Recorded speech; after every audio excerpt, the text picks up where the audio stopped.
Assalamualaikum warahmatullahi wabarakatuh. Pertanyaan kita, apakah hanya sekedar nekat, fanatik, kemudian tidak takut mati karena nantinya mati itu adalah mati syahid karena membela negaranya? Apakah itu yang membuat Iran ini berani menantang Amerika dan Israel? Tentu pertanyaan ini tidak kita bisa jawab dengan sederhana.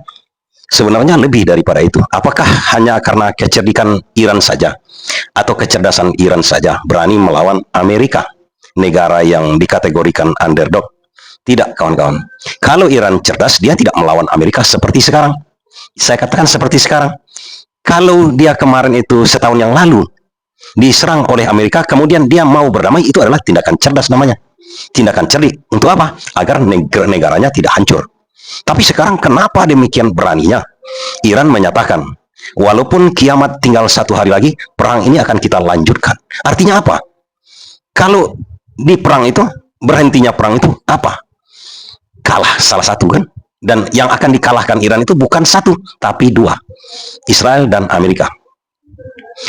Ada pernyataan dari Moncaba ini sebenarnya, kawan-kawan, yang membuat juga Amerika sekarang ini tidak mau memasukkan pasukan daratnya ke Iran. Bukan karena Iran itu menguasai Medan segala macam, tidak. Trump tidak peduli. Kemarin pun dia tidak peduli menyerang ke Iran itu. Tidak, bukan itu sebenarnya. Pernyataan terakhir dari Moncaba ini.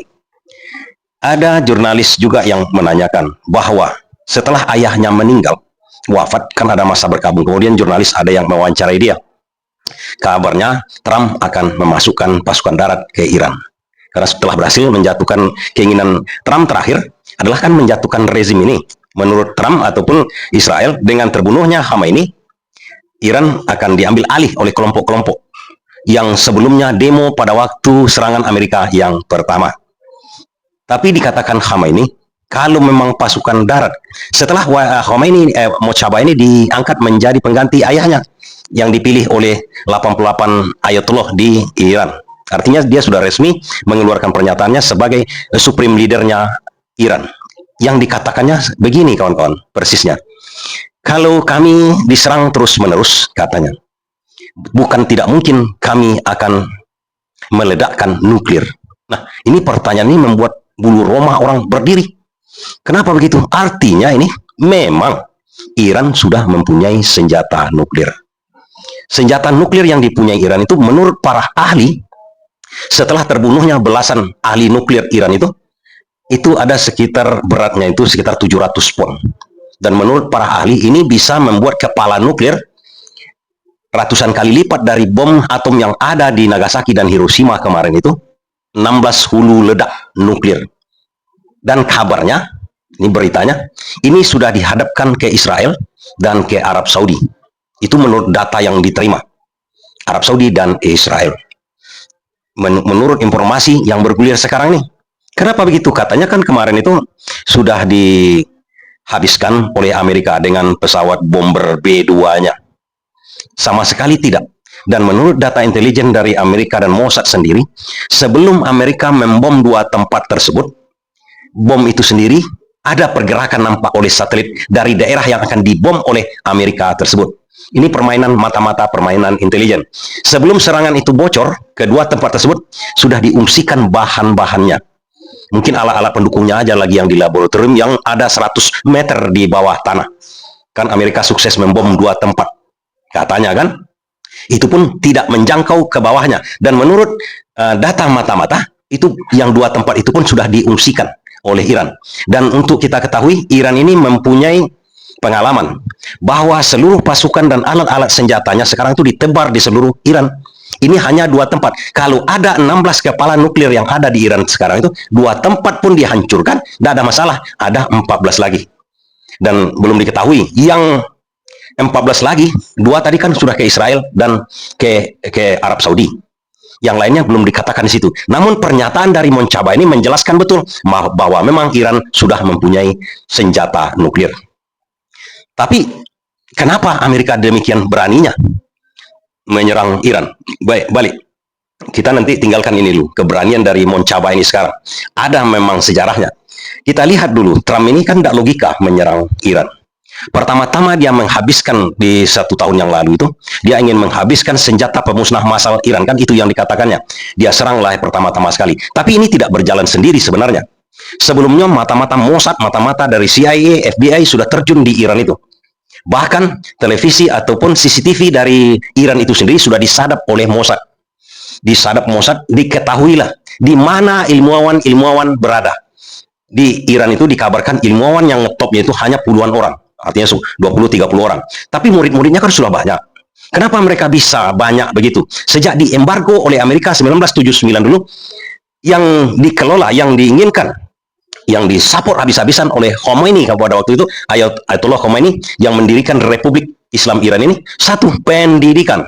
Sejak itu pendidikan di Iran itu sampai S3, sampai ke luar negeri, dibiayai oleh negara, gratis.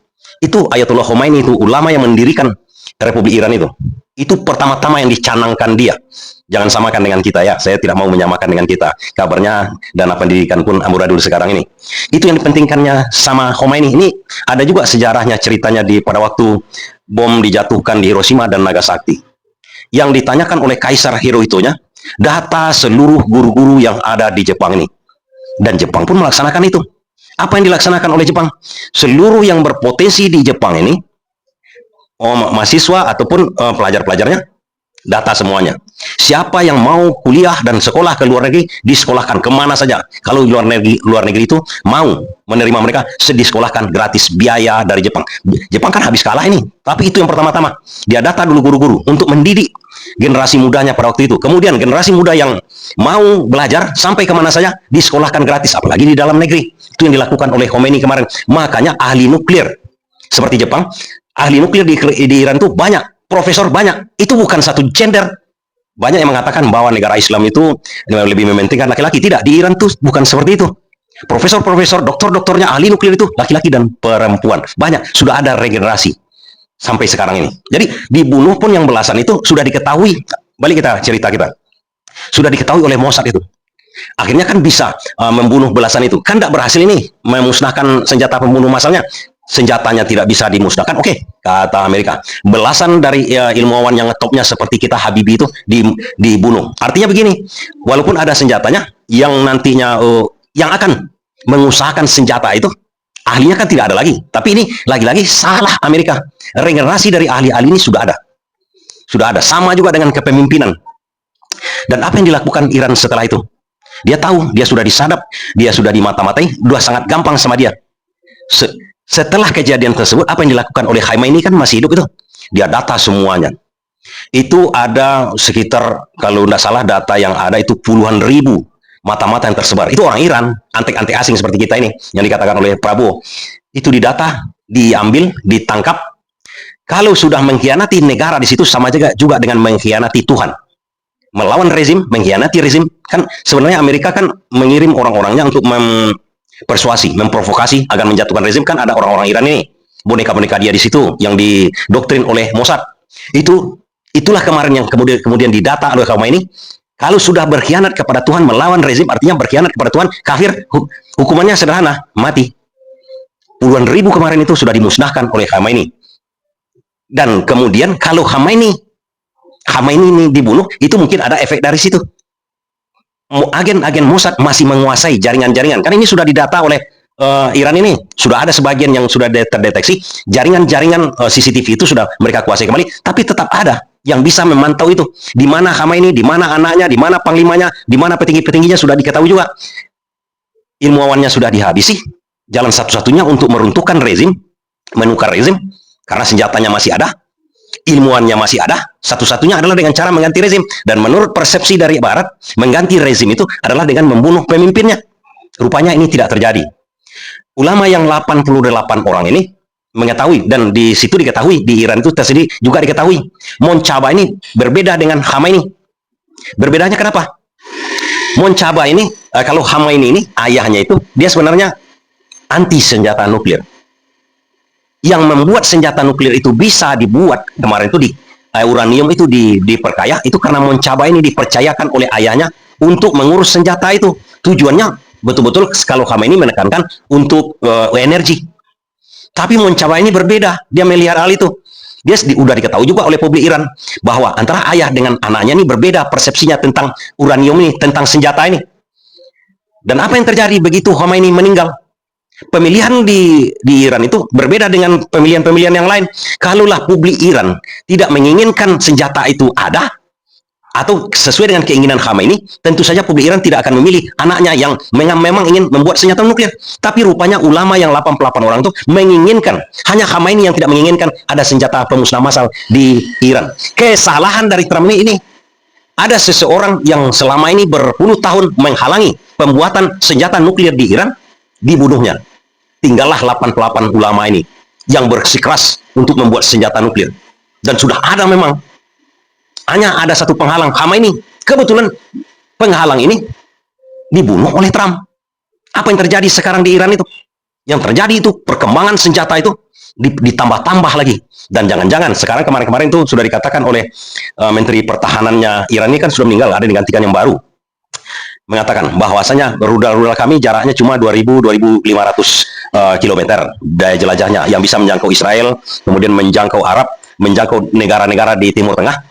Tapi karena ada permintaan, karena di California, bagian barat dari Amerika itu, sudah merasa resah. Kenapa resah? Takut dibom nuklir oleh Iran. Dan karena resah itu, dibuatlah siaga namanya di tempat di California itu oleh gubernurnya. Ini didengar oleh Iran. Apa kata Iran?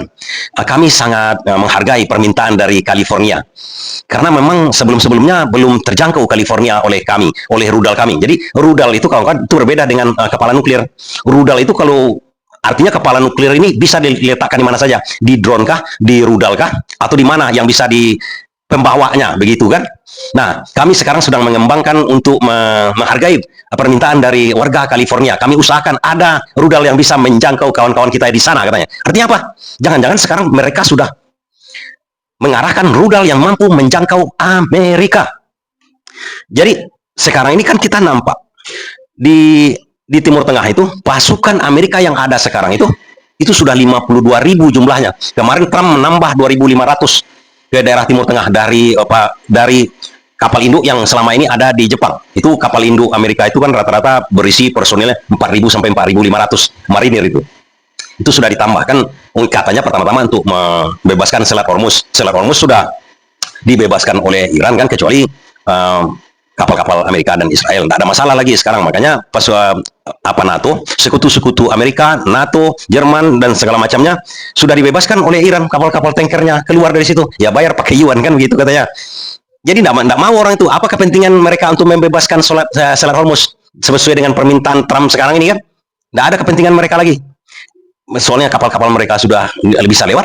Hanya kapal Amerika dengan Israel. Itu urusan kalian, bukan urusan kami. Kan sangat sederhana sebenarnya menyimaknya kan. Itu mungkin yang membuat Trump ini sekarang panik. Jadi kawan-kawan, bukan hanya sekedar mereka itu pintar, bukan sekedar mereka cerdas, bukan. Cerdas boleh, tapi harus ada perhitungan kan? Perhitungannya bagaimana? Coba kita lihat pernyataan dari Moncaba terakhir ini. Ini kan membuat ngeri seluruh dunia nih, bukan hanya Amerika. Diledakkannya di Israel, Iran juga kena itu. Diledakkannya di Arab, dia juga kena. Dan jangan sampai kami meledakkan nuklir.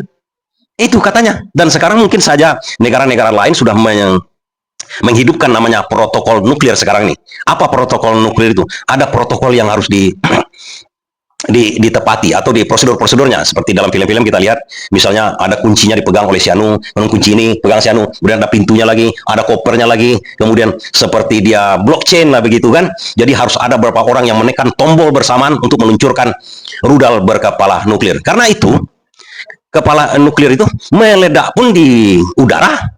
Seperti bom atom di Hiroshima itu meledaknya bukan di tanah itu, tidak.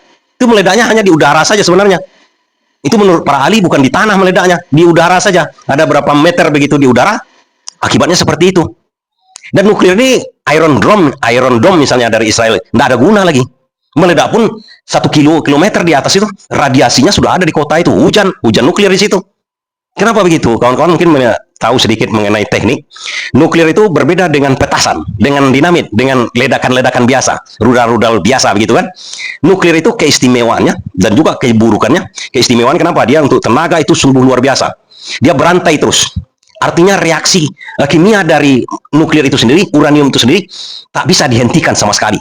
Makanya sampah nuklir katanya masih tetap bereaksi dia sebenarnya. radiasi masih terus-menerus. Ini tidak bisa dihentikan. Dan apa aja zat-zat yang bisa bersama dia, dia reaksikan lagi. Artinya dia ledakkan lagi. Jumpa kayu, diledakkannya kayu. Jumpa batu, diledakkannya batu. Dan itu berantai. Batu meledak. Batu itu jumpa dengan kayu, kayu meledak. Begitu terus-menerus. Makanya waktu ada di Chernobyl ataupun di Jepang yang meledak terbakar katanya, cuma terbakar, radiasinya kan bukan main. Karena tidak bisa dihentikan. Yang untuk energi itu tingkat rendahnya namanya. Itu tingkat rendah yang meledak. Tingkat rendah yang meledak itu bisa dikontrol. Makanya ada air laut segala macam untuk pendingin. Itu untuk mengontrol ledakannya. Dan sampah dari nuklir itu sendiri itu harus dibuat sedemikian rupa agar reaksinya itu berhenti di situ. Dan tidak akan pernah berhenti radiasinya yang untuk nuklir ini. Jadi begini kawan-kawan, untuk menjawab ini, artinya bukan hanya kecerdasan, bukan hanya taklid buta, perlu juga perhitungan.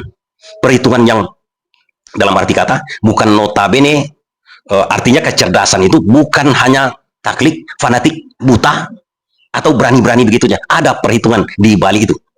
Kita hanya bisa belajar dari hal itu sedikit. Terima kasih.